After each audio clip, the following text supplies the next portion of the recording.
Hola, ¿cómo están? Buenas noches, bienvenidos. Estamos iniciando nuevamente un programa más de Masterclass. Hoy, miércoles 27 de abril del 2022. Estamos terminando ya el primer cuatrimestre del año. Este es el último programa del mes de abril de Masterclass. La siguiente semana ya estaremos en el mes de mayo. Muchas gracias a todos por su valiosa participación y queremos recordarles que estamos a sus órdenes en el correo atención.mlc@gmail.com, atención sin acento.mlc@gmail.com. Esta es una vía en la cual ustedes nos pueden contactar, sugerir ponentes, algunas observaciones y por supuesto solicitar alguna de las pláticas que Medical Legal Center pone a su disposición para que conozcan el marco jurídico que hoy en día regula su actividad profesional. Tenemos más de 15 temáticas que ponemos a sus órdenes, pudiendo ser de forma presencial o a través de la plataforma Zoom y por supuesto sin ningún costo para usted. Entonces, si usted es director de un hospital, jefe de algún servicio o es miembro de algún colegio, no dude en contactarnos y con gusto estaremos transmitiendo directamente este tipo de ponencias que son de gran utilidad para evitar situaciones de conflicto legal. Asimismo, queremos agradecer como siempre a la plataforma de Yo Soy Médico 17 en su Facebook Live, que nos permite conectarnos y llegar a más profesionales de la salud. Les recuerdo que este programa, al terminar la sesión, un par de horas después, lo podrá volver a ver en nuestro canal de YouTube. Tan solo tiene que teclear Medical Legal Center, buscar en Masterclass o en Teoría del Caso o en La Voz del Residente, el programa que usted quiera revivir o compartir y encontrará todos los programas ordenados cronológicamente. También puede seguirnos a través de nuestras redes sociales en Facebook, Instagram, Twitter y en el caso de La Voz del Residente también en Telegram. No duden en contactarnos y hacer que cada día seamos más personas que accedamos a este programa de capacitación continua que ofrece Medical Legal Center para toda la comunidad profesional médica. Por último, quiero recordarles que todos los lunes tenemos nuestro programa Teoría del Caso, un caso legal o un caso clínico, siempre llevado de la mano de los expertos. Los martes, el licenciado Abraham Dávila sube un podcast que lo puede escuchar en Spotify o directamente también en nuestro canal de YouTube. Los miércoles, como hoy, tenemos Masterclass y de lunes a viernes, La Voz del Residente. Por favor, inviten a los residentes que conozcan a que participen y que se sumen como expositores a este programa que también con mucho éxito sigue acrecentando la comunidad a nivel Latinoamérica. Y bien, pues ahora toca el turno de presentar a la persona que nos acompaña el día de hoy. Él es el doctor Ángel Gerardo Solís Buenfil. Él hoy nos hablará de los cuidados post-trombólisis en un evento vascular cerebral isquémico. El doctor Ángel Gerardo Solís Buenfil es médico cirujano egresado de la Universidad Autónoma de Yucatán. Es especialista en medicina de urgencias por la Universidad de Guadalajara. Está certificado como especialista en medicina de urgencias por el Consejo Mexicano de Medicina de Urgencias AC. También funge como sinodal del examen del Consejo Mexicano de Medicina de Urgencias AC. Cuenta con una maestría en Administración de Instituciones de Salud, diplomado de Urgencias Psiquiátricas por el Hospital 20 de Noviembre, en este caso el ISSSTE. Es miembro fundador y actual miembro del Consejo Consultivo de la Sociedad Yucateca de Profesionales en Medicina de Emergencias AC, jefe del Servicio de Urgencias del Hospital Regional número 12 del Instituto Mexicano del Seguro Social y médico especialista adscrito al Servicio de Urgencias Adultos en el Hospital Regional Elvia Carrillo Puerto del ISSSTE, esto en la ciudad de Mérida, Yucatán. Y asimismo es médico speaker por la iniciativa Angels para la atención en enfermedad vascular cerebral. Doctor Ángel Gerardo Solís Buenfil, buenas noches, muchas gracias por su disposición de compartir su conocimiento, su tiempo, y con un tema importante que desafortunadamente cada día escuchamos más de esto, que es cuidados post-trombólisis NVC isquémico. ¿Nos escucha, doctor? Sí, yo les escucho. ¿Ustedes me escuchan a mí? Sí, perfectamente. Doctor, Excelente. pues sea bienvenido al programa Masterclass. Muchas gracias por compartirnos. Y lo que vamos a hacer es dar inicio a su presentación, no sin antes recordarles a toda nuestra audiencia que pueden hacer sus comentarios en el transcurso de su ponencia o sus preguntas en el icono de chat. Y al terminar su exposición, doctor, daremos un espacio para poder contestar y dar pie a los comentarios que la audiencia nos haga. Entonces, al terminar su exposición, volvernos a vernos usted y yo para dar cauce a estos comentarios. Puede iniciar, compartir su pantalla. Bienvenido y buenas noches. Muchas gracias. Buenas noches. Vamos a ver. Muy bien.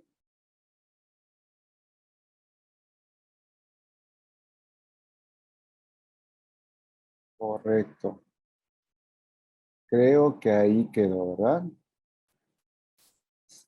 Perfecto, se ve muy bien la pantalla, se escucha muy bien. Adelante, doctor. Muchas gracias. Bueno, agradeciendo la invitación a la plataforma tan importante que permite que llegue hacia todos ustedes. Como bien dijo el presentador, soy Ángel Solís, soy médico especialista en urgencias. Yo les voy a platicar desde mi perfil, desde el servicio de urgencias, cómo el urgenciólogo aborda este padecimiento. Como bien dice, es una enfermedad catastrófica en la cual desafortunadamente, pues las últimas estadísticas nos informan que 1 de cada 4 personas puede llegar a presentar una EBC a lo largo de toda su vida. Por lo tanto, es importante que el médico sepa cómo atenderlo, pero es igual importancia el saber qué pasa después de que doy la atención, detecto a mi paciente con enfermedad vascular cerebral, detecto que llega en ventana trombolítica, todo se acomoda y tenemos una trombólisis exitosa. Sabemos que no es de extrañarse que muchas de nuestras unidades médicas, es la misma situación en toda Latinoamérica, están rebasadas para poder dar atención a este 920 y eso no nos exime de una responsabilidad por no brindar una atención directa y especializada en estos pacientes.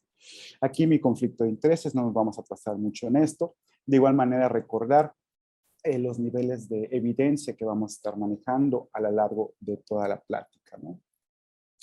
Como les decía, en aquellos pacientes que reciben una terapia fibrinolítica, en aquellos que sufren un evento vascular cerebral tipo isquémico, existen varias guías que nos van, pues ahora sí que dirigiendo para qué vamos a estar realizando después de la atención en paciente con EBC.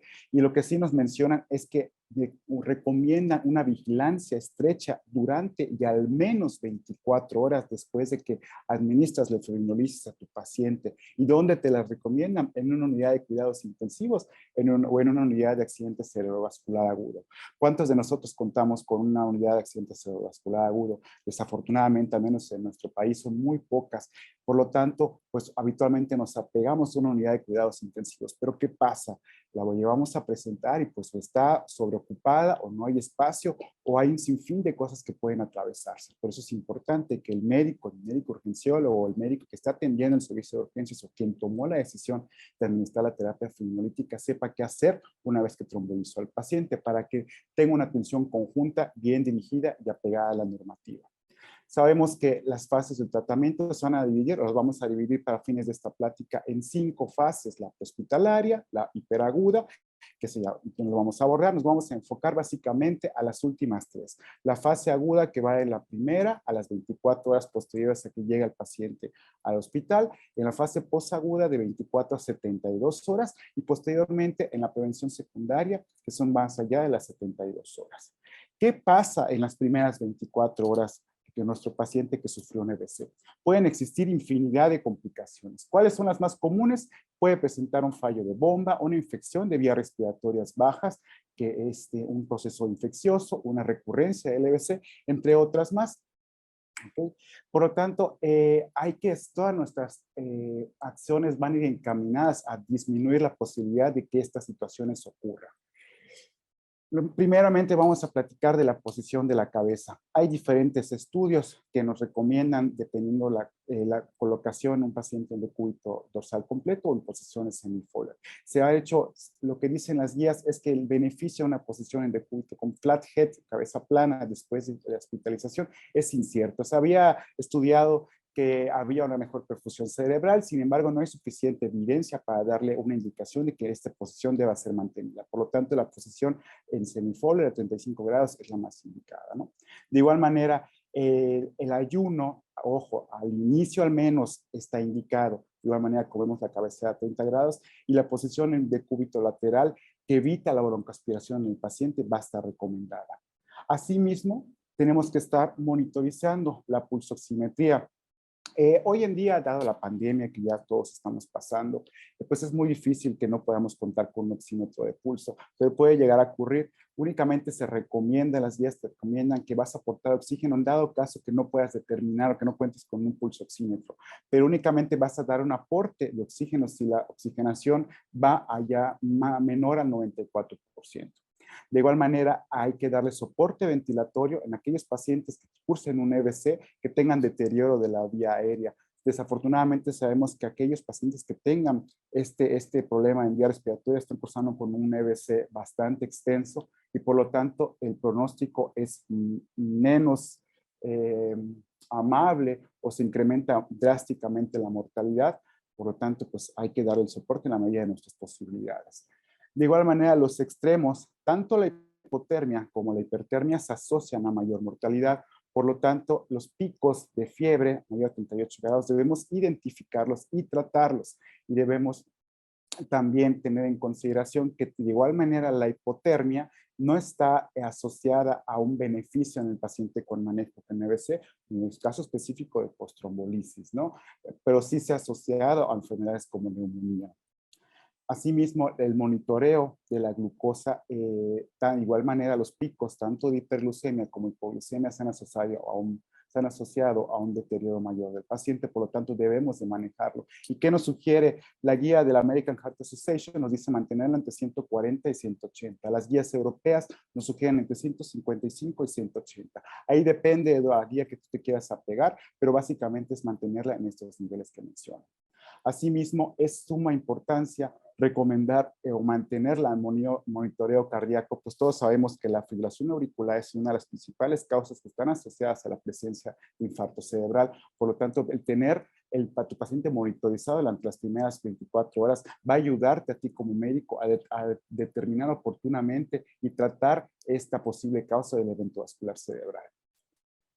Un punto de suma importancia que sí quisiera enfatizar es el monitoreo de la tensión arterial, ya que tanto la hipotensión como la hipertensión de igual manera son dañinos y la hipotensión debe ser corregida para mantener una adecuada función orgánica. Hay que tener siempre en mente la perfusión cerebral de la zona de penumbra, porque si tú permites que baje mucho la presión en tu paciente, haces que toda la zona de penumbra alrededor del infarto pues sufra y obviamente se puede extender tu infarto.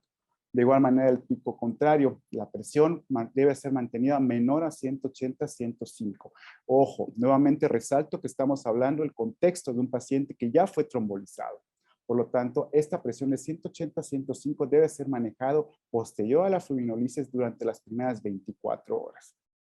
¿Cómo lo vamos a monitorizar? Las guías son muy claras. En las primeras 24 horas te dicen que cada 15 minutos la vas a tomar en las primeras 2 horas. En las siguientes 6 horas, cada 30 minutos y posteriormente en las 18 horas va a estar monitorizando cada hora y así cumplimos las 24 horas. Por estas razones que se indica que el monitoreo debe ser en unidad de cuidados intensivos o de cuidado cerebrovascular, pero nuevamente estas atenciones la podemos mantener o indicar en nuestra unidad de urgencias, en nuestra área de choque o en el área de piso medicina interna donde se haya trombolizado al paciente mientras pueden acudir o ingresar a una unidad de cuidados intensivos. De igual manera, ¿qué pasa si mi paciente presenta una hipertensión mayor a 180-105? Las guías nos indican el manejo de antihipertensivos parenterales IV. ¿Por qué? Nos sugiere la betalol, nicardipino y nos da específicamente los bolitos de la betalol.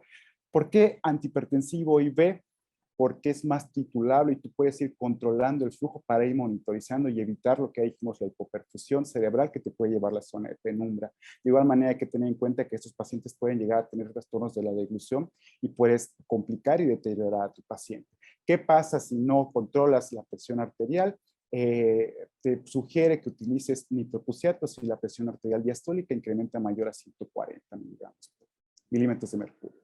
Ojo, esta diapositiva la considero la más importante de toda mi presentación, porque es importante señalar las metas pre y post trombolisis. Las metas antes 185, 110. Ya que trombolizas a tu paciente, la meta va a ser 180, 105. Esto tenerlo siempre muy en cuenta al momento de tomar la decisión para trombolizar a tu paciente y cómo vas a guiarlo después de la fibrinolisis. Ok. De igual manera, en las primeras 24 horas, como ya dijimos, pueden pasar infinidad de complicaciones, pero tú como clínico tienes la responsabilidad de estar preparado y saber qué hacer si se llega a presentar estas complicaciones, con un nivel de evidencia bastante significativo. Para esto tienes que ser capaz de identificar cualquier situación que pueda presentarse, que te indique que está pasando algo diferente en tu paciente, como son la presencia de náusea o vómito durante la administración de fibrinolítico. Si tu paciente empieza a quejarse de cefalea intensa, determinas que hay un incremento súbito de la tensión arterial e igualmente vas viendo si hay un cambio de 4 puntos en el deterioro de tu paciente en la escala NIH que previamente realizaste y que estás monitorizando y realizando continuamente en tu paciente, pues es indicación de detener la infusión y ver qué es lo que está pasando. Y también te indica tu paciente, las guías, qué es lo que debes de realizar.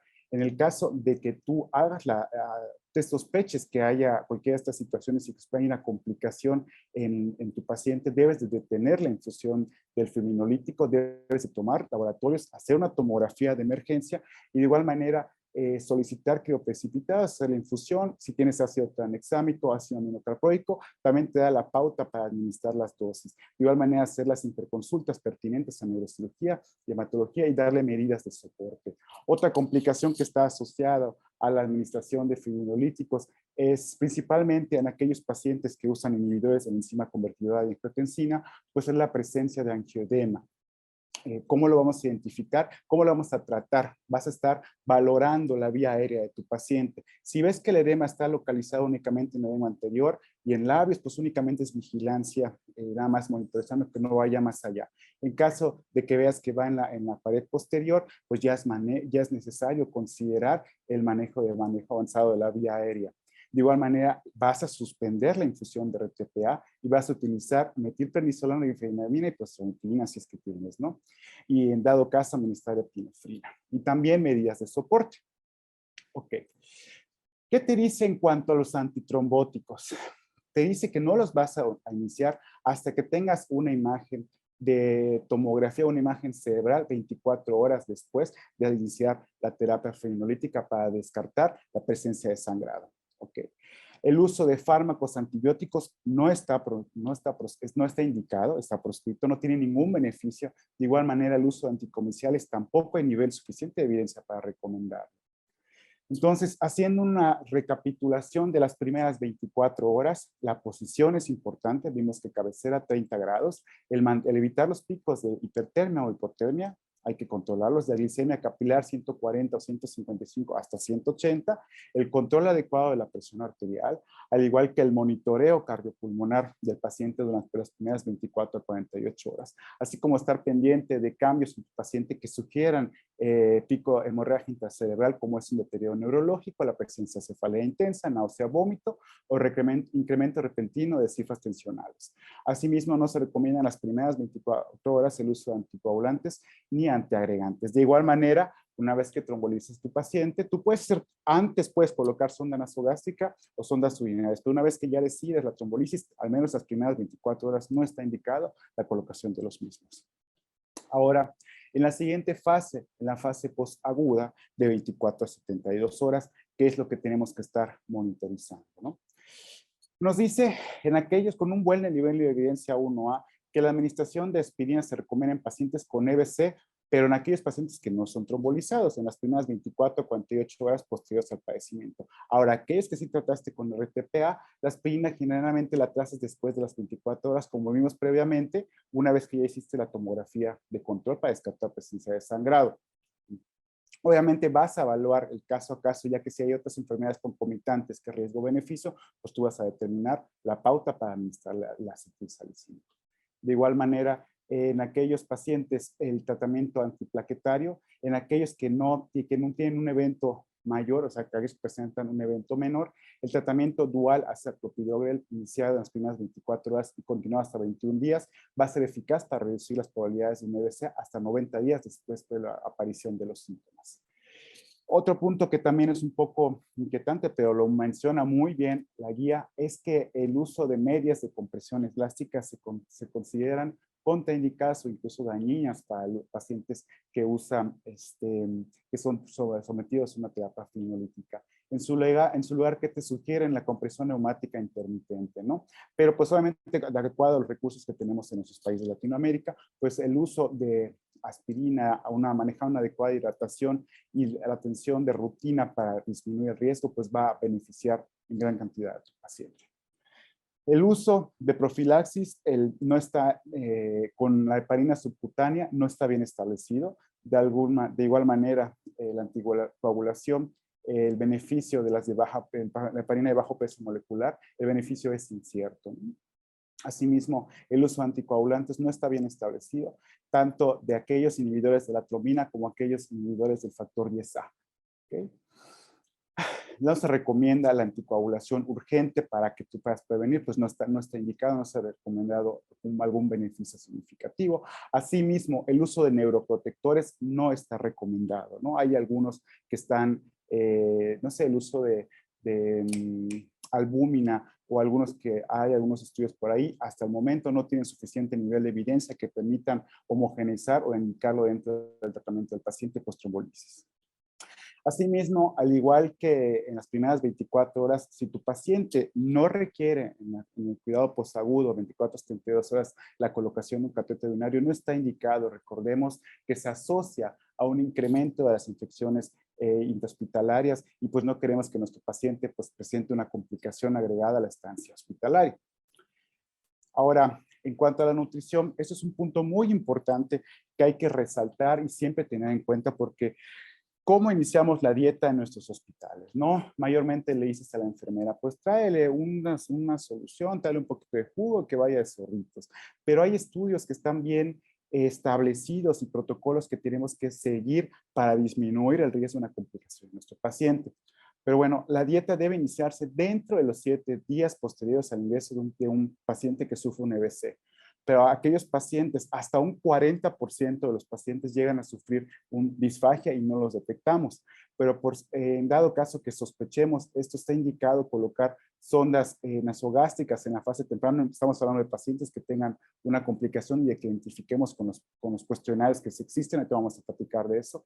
Y de igual manera, si nuestro paciente vemos que va a tener una discapacidad para la deducción, posteriormente pues está indicada igual la colocación de gastrostomía percutánea. Ahora, lo que les decía, es importante hacer test de disfagia antes de que nuestro paciente comience a beber o a recibir medicación oral para que podamos identificar a aquellos pacientes, que decía hasta que un 40% lo pueden llegar a presentar, es el riesgo de que pueda presentar aspiración y nos pueda complicar la estancia.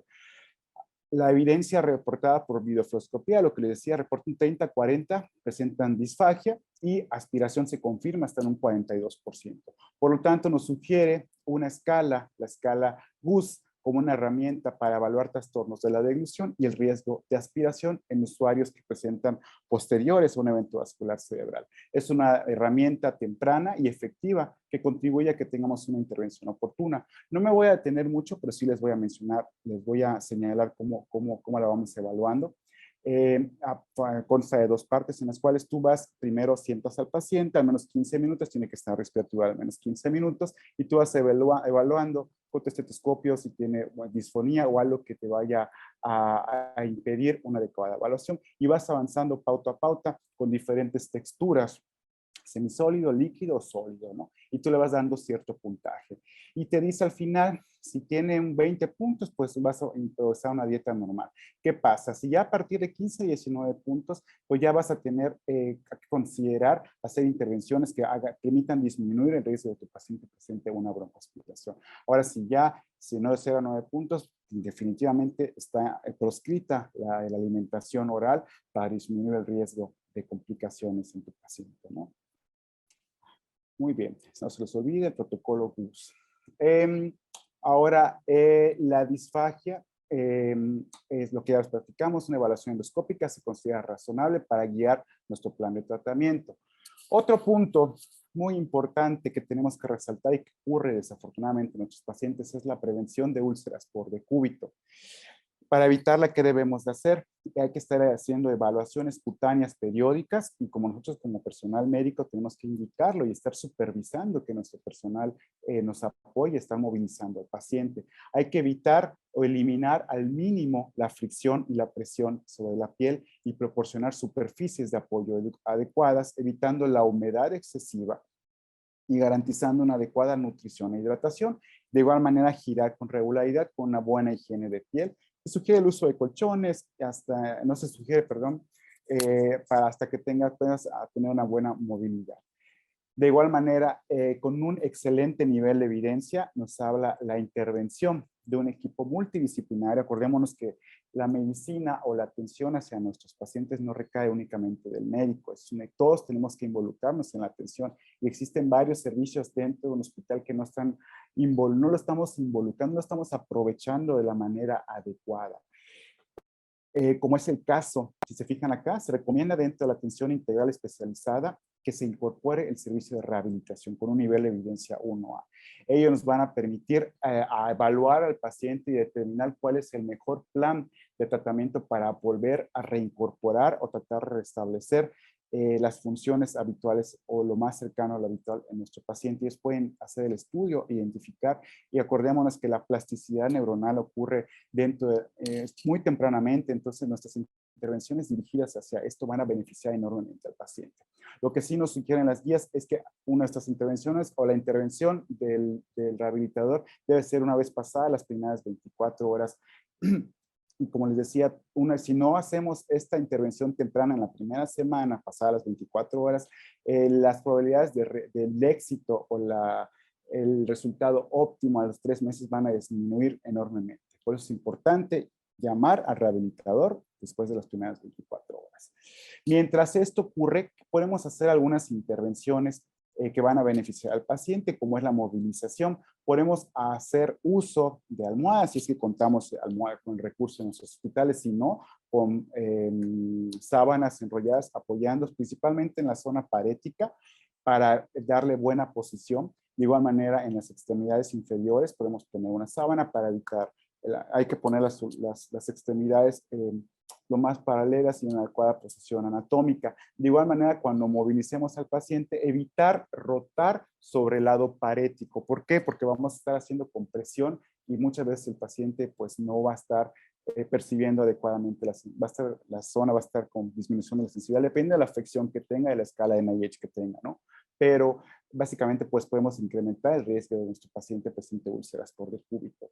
Asimismo, si se fijan, hay que colaborar, disminuir el riesgo de la mala posición, la mano en garra. Podemos hacer uso de varias cosas. Acá tengo un vaso para colocarle, darle una buena posición, pero podemos hacer uso de una venda de 10 para darle posición y evitar y disminuir o ayudar al rehabilitador a que haga su trabajo posteriormente, ¿no? Entonces, parecen medidas básicas y pequeñas, pero marcan una gran diferencia en la evolución de nuestro paciente con enfermedad vascular cerebral.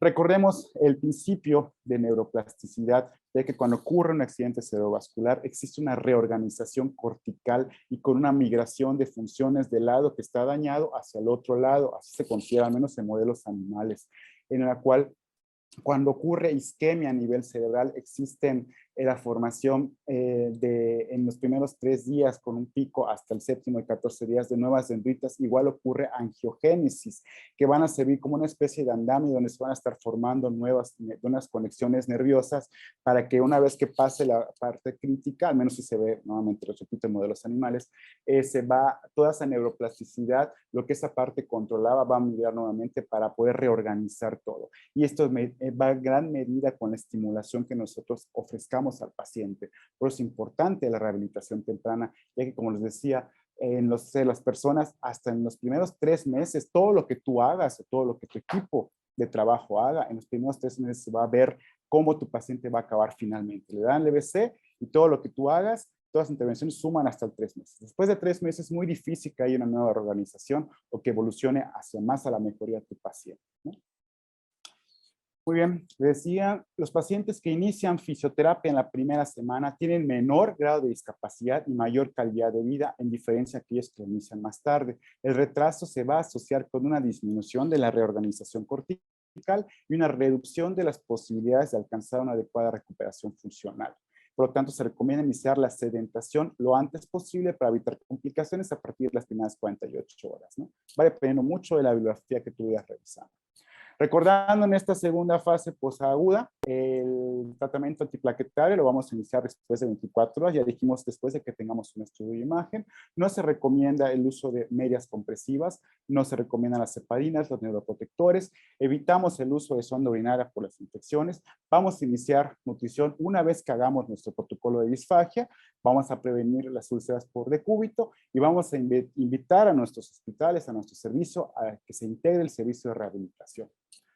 Muy bien, ya pasando a la etapa final, la prevención secundaria, hay que dividir, hay que ver qué es lo que le causó a mi paciente que sufrió un evento vascular cerebral. Vamos a dividir a nuestros pacientes en dos grupos, depende de donde revises nuevamente. Esto es de la Advanced Stroke Life Support, que nos divide en pacientes menores a 55, mayores a 55, de acuerdo a lo que puede originar la etiología del evento vascular cerebral. Para eso vamos a estar utilizando diferentes estudios que pudieran orientarnos hacia el evento fue cardioembólico, tromboembólico, o qué es lo que estuvo ocasionando el EVC. De igual manera, nos sugieren que el uso de ecocardiografía que nos va a proporcionar información adicional para la selección de la prevención secundaria del EVC.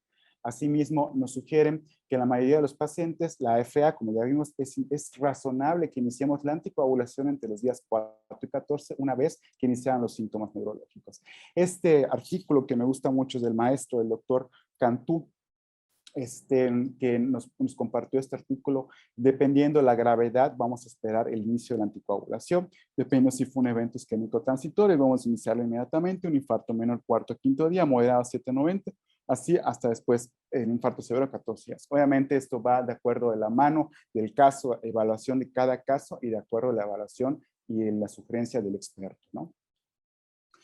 De igual manera nos sugiere hacer determinaciones que nos ayuden a determinar el estado de glicemia basal de nuestro paciente con la determinación de hemoglobina glucosilada y también el monitoreo de la tensión arterial o iniciar o reiniciar el tratamiento antihipertensivo en pacientes con TA mayor o igual a 140-90 que tengan estabilidad neurológica y que obviamente ya habíamos hecho la evaluación del protocolo GUS para determinar posibles alteraciones en la defunción, ¿no? El uso de estatinas, también vamos a estar guiados de acuerdo a las pautas vigentes y con las modificaciones del estilo de vida y con un monitoreo posterior de los niveles de LDL. Otra cosa que casi nunca revisamos o tenemos en consideración es que el evento vascular cerebral es un evento catastrófico. Es un evento que llega a transformar la vida del paciente drásticamente y de toda su familia y su entorno, con todas las implicaciones emocionales, socioafectivas que involucran a toda la familia. Por lo tanto, existe un duelo post-stroke que habitualmente es común en las primeras 2 semanas. Ya si el evento posterga o se alarga más allá de 2 semanas, se puede hablar de una depresión post-stroke. Esto es importante identificarlo como médicos porque puede afectar una adecuada recuperación y rehabilitación de nuestro paciente. Estos cuadros mayormente desaparecen en posterior a un año, pero es importante identificarlos y referirlos al experto, al psiquiatra, ¿no? Se puede manejar con antidepresivos y de acuerdo, pues nuevamente el psiquiatra, que es el experto, nos va a dar la pauta para el manejo, ¿no? Entonces, ya en cuanto a la prevención secundaria, recordemos que es importante realizar los estudios necesarios. Vamos a valorar el reinicio o el inicio de anticoagulación, de los antidepresivos, las estatinas y valorar la depresión. Nuevamente, estamos platicando de enfermedad que, como bien dijeron al principio, está muy de moda, todo el mundo platica, ya todo el mundo tromboliza, me da mucho gusto, es algo que realmente se necesita. Recuerden que el desconocer algo no nos exime de la responsabilidad legal, tenemos que tratar de estar actualizados y tratar de actuar por el beneficio de nuestros pacientes, siempre con un sustento que nos dé la guía o la pauta para saber que nuestras acciones son las adecuadas. Si alguien tiene alguna duda, con mucho gusto podemos platicarla. Aquí les dejo mi correo para cualquier aclaración. Con mucho gusto estamos para atenderles y nuevamente agradezco la invitación. Muchas gracias.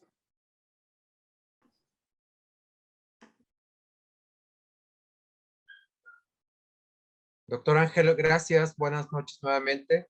Pues sí, efectivamente, como lo mencionó, desafortunadamente se incrementan los casos que conocemos las personas que no somos médicos, y el abordaje que usted da pues es ya derivado de una atención de urgencia, ya cuando existe esta enfermedad se presentó, que realmente es un síndrome, ¿verdad?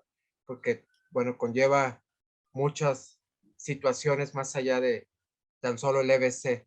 Entonces, la primera pregunta sería, ¿existe alguna sintomatología que nos permitiera a las personas detectar que estamos a punto de sufrir algún daño de este tipo? Mm, Existen varias estrategias que se están utilizando desde hace algún tiempo que son amigables a población en general, ¿no? Existen varias estrategias, como digo, una de ellas es el camaleón, el famoso camaleón, cara colgada, mano pesada, lengua trabada, o llama por teléfono, para tratar de identificar.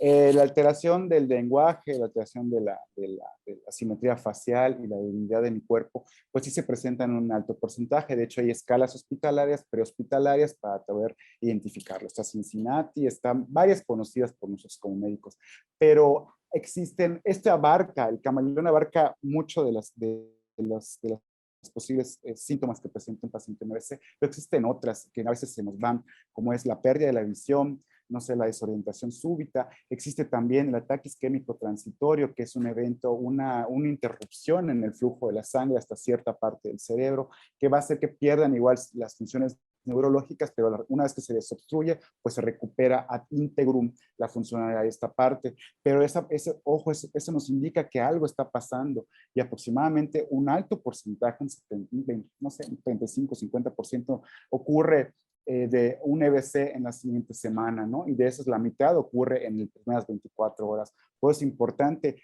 ¿Qué pasa? Muchas veces les da el ataque isquémico transitorio y como resuelve espontáneamente, la gente no las lleva a consultar. O a veces los llevas a la sala de urgencias o los llevas a evaluación del médico y como te dicen, pues ya se le quitó, pues ni lo estudias, ni le buscas la antiagregación, ni le buscas si tiene alguna fibrilación auricular, ni buscas si tiene ateromatosis, nada. Entonces, es importante por esa situación estarlo determinando y buscando. Muy bien, pues sí, yo creo que lo importante es que la comunidad en general tengamos un proceso educativo sobre esta enfermedad, así como la tuvimos hace quizás 20, 25 años sobre la cuestión cardíaca, ¿verdad? Y que todos tomamos cartas en el asunto, nos preparamos, conocimos, nos cuidamos, pues yo creo que ahora toca el turno del EBC considerarlo como una enfermedad real que nos aqueja y que tenemos que trabajar como comunidad en la prevención y en el tratamiento. Y como usted dice, es necesario que los médicos de primer contacto, los médicos que no son especialistas, pues también tengan este conocimiento y esta actualización para poder solventar estas situaciones. Efectivamente, como bien dice, ahorita toda la gente sabe que si tienes un dolor en el pecho y si radias a tu miembro, hacia tu brazo izquierdo, hacia la mandíbula, y dudas frío, ya sabes que te está infartando, ¿no? Pero desafortunadamente mucha gente desconoce los síntomas de un evento vascular cerebral. Créame que se están haciendo muchos esfuerzos de gente que nos gusta la salud pública, la salud social y estar difundiendo el mensaje hacia población abierta y hacia personal médico, promoviendo también en el sector hospitalario el uso de tratamientos o alternativas terapéuticas y empoderando nuestros servicios de urgencias, que somos nosotros, al fin y al cabo, quienes tomamos la batuta de la decisión de la trombolisis, porque es a nosotros quienes nos llegan los pacientes en la etapa crítica, pero también es importante involucrar a todo el universo que apoya a estos pacientes, que nos da soporte, porque es darle seguimiento y continuidad. Nosotros en la parte aguda sabemos cómo hacerle, cómo determinar, cómo resolver, pero ya más allá pues es involucrar a todos los eslabones y es un esfuerzo conjunto que se está haciendo y se está trabajando día a día. Hay muchos médicos, colegas míos y amigos míos que se están esforzando todo el tiempo para darle la difusión adecuada. Y pues para muestra un botón, plataformas como esta nos ayudan a llevar el mensaje, distribuirlo y seguir trabajando y manifestar la importancia de detectar a tiempo y tratarlos adecuadamente. Muy bien, pasamos a revisar lo que la audiencia nos ha puesto. Saludamos al doctor Clemente Barrera, nos dice buenas noches a todos. A Lilia Ruz, buenas noches, nos saluda desde Mérida, Yucatán. Guadalupe Flores desde San José del Cabo, California. El doctor Gonzalo desde Mazatlán, Sinaloa. La doctora María, saludos desde Hidalgo, María del Mar, del Hospital General de Pachuca, me imagino. María Elena Teodula Saavedra, quien saludamos desde la Ciudad de México. Lo mismo Luz María Galicia, desde la Ciudad de México. La doctora Esperanza, buenas noches. Nos saludan también desde Chiapas, Salto del Agua. Carlos Luis Gómez. Inés Mosqueda, buenas noches desde el Estado de México. Javier Heredia desde Puebla. Y bueno, pues saludamos a toda la República Mexicana. Lo mismo al doctor Duque desde Guadalajara, le mandamos un cordial saludo también. Desde Tabasco también nos están viendo, doctor, y desde Tijuana. También desde San Luis Potosí, Jorge Arturo Chávez. Desde Irapuato, Pedro Julián Espinosa. Aurora Palacios nos saluda, buenas noches. Desde la Ciudad de México. Reina del Carmen Celaya desde Nicaragua, saludamos también a Centroamérica. Muchas gracias por escucharnos y vernos. Blanca Estela Sainz pregunta, buenas noches, ¿me podrían repetir por favor el nombre de la escala de disfagia? Sí, claro que sí, abajo se la colocaron, es escala Gus. Ah, escala Gus, sí. Sergio Montoya lo felicita, muy buena plática. Constancia María, felicidades, doctor Solís, excelente tema y exposición. La doctora Froilán, gracias por la invitación al equipo de Medical. Gracias a usted por participar, doctora. Buenas noches, les saludamos. Igual desde Los Mochis nos saludan. Gonzalo le dice que excelente ponencia. Mario López le pregunta, ¿cuál es el tiempo máximo de ventana para trombólisis? Ahorita la evidencia lo que nos dice es lo ideal, primeras 3 horas, máximo 4 horas y media. Ok. Mónica Barajona, excelente plática. Excelente presentación. No identifico el nombre de la persona.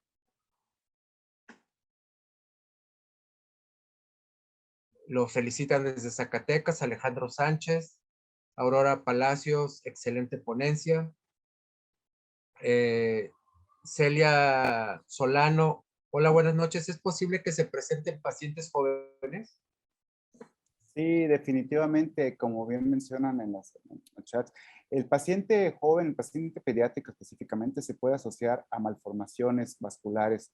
Entonces, es igual, el abordaje, pues básicamente es el mismo, pero pues hay que estar descartando otras causas. Igual como más abajo mencionan, dado el estado actual de la pandemia de COVID, se asocia como un estado procoagulante, por lo tanto, tanto infartos cerebrales como infartos agudos al miocardio están asociados con complicaciones del COVID. Ok, Sergio Montoya dice saludos de sus residentes del Hospital Regional. Violeta Gisela, excelente ponencia desde Oaxaca. Rosario Álvarez nos saluda desde el Hospital General de Pachuca. Excelente conferencia desde Veracruz, nos dice Esperanza Bravo. María Araceli, gracias por su compartir y muy buena información. Déjenme ver si hay algún otro comentario o pregunta. Bueno, todas estas son felicitaciones, que son muchísimas, doctor. Y hasta ahorita son las preguntas que tenemos.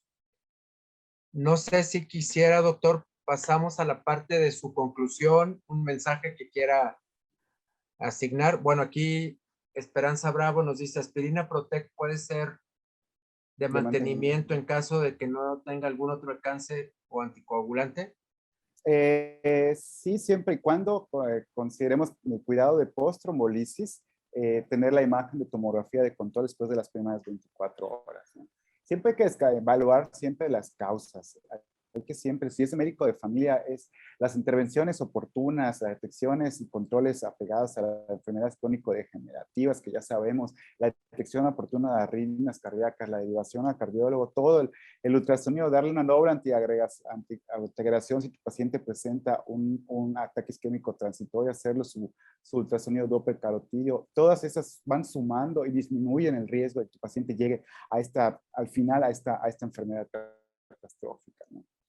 Ya para concluir, como bien me menciona, sí me gustaría pues agradecer nuevamente a la plataforma por la invitación, el estar abiertos a estas oportunidades y tener siempre esta enfermedad en mente y promoverla no solamente entre nosotros como médicos, sino entre nuestros familiares, y el decirles, el insistirles el tiempo de ventana y la acción oportuna van a cambiar drásticamente el pronóstico del paciente. Es lo más importante que me gustaría resaltar, porque nosotros como médicos ya sabemos qué hacer, pero la población abierta necesita saber que los esperamos en un tiempo determinado para poder ofrecerles algo. Si vienen después, es muy triste ver que no podemos hacer gran cosa. Hay muchos avances, ahorita está la trombectomía mecánica, hay varios estudios que están desarrollándose y todos los días van saliendo nuevas publicaciones, pero pues hoy por hoy, en la mayoría de nuestros estados de México y Latinoamérica, lo que tenemos disponible es la terapia fluidolítica. Y es importante hacer un buen uso de esta y saber qué hacer posterior al mismo. Muchas gracias. Doctor Ángel Solís, nuevamente muy agradecidos por su información, que fue muy objetiva, muy clara, y creo que es oportuna, como usted bien dice, no solamente para los médicos, sino para la población abierta, que es un aprendizaje también. Y bueno, pues cordialmente invitado a que siga participando con nosotros. Agradecemos a todo el staff, al doctor Márquez, que nos vinculó con usted. Entonces, bueno, pues muy agradecidos. Un saludo especial a todos los médicos del sureste del país, hoy en especial a los médicos de Mérida y de todo Yucatán, que usted hoy los representó de forma muy ejemplar para darnos este tema. Y pues a todos muchas gracias por participar el día de hoy en este masterclass. Los invitamos a que se sumen nuevamente con nosotros la próxima semana, el lunes 2 de mayo, en un programa más de teoría del caso, y el miércoles 3 en un programa más de masterclass. Recuerden que este programa en un par de horas va a estar en YouTube, doctor Ángel, por si lo quiere volver a ver o lo quiere compartir, se mete a nuestro canal Medical Legal Center y lo va a encontrar para que lo pueda compartir. De igual forma, agradecemos nuevamente a la plataforma de Yo Soy Médico 17 por acrecentar la participación a través de su Facebook Live, por el cual transmitimos en vivo. Y a todos ustedes, por favor, síganos en redes sociales para que estén enterados de lo que está sucediendo hoy en día con la comunidad médica del país y qué programas o qué situaciones existen nuevas dentro de nuestro webinario. Pues muchas gracias a todos. Gracias nuevamente, doctor Solís. Yo me despido. Soy Armando Dávalos Azornes. Buenas noches. Que descansen. Saludos. Buenas noches.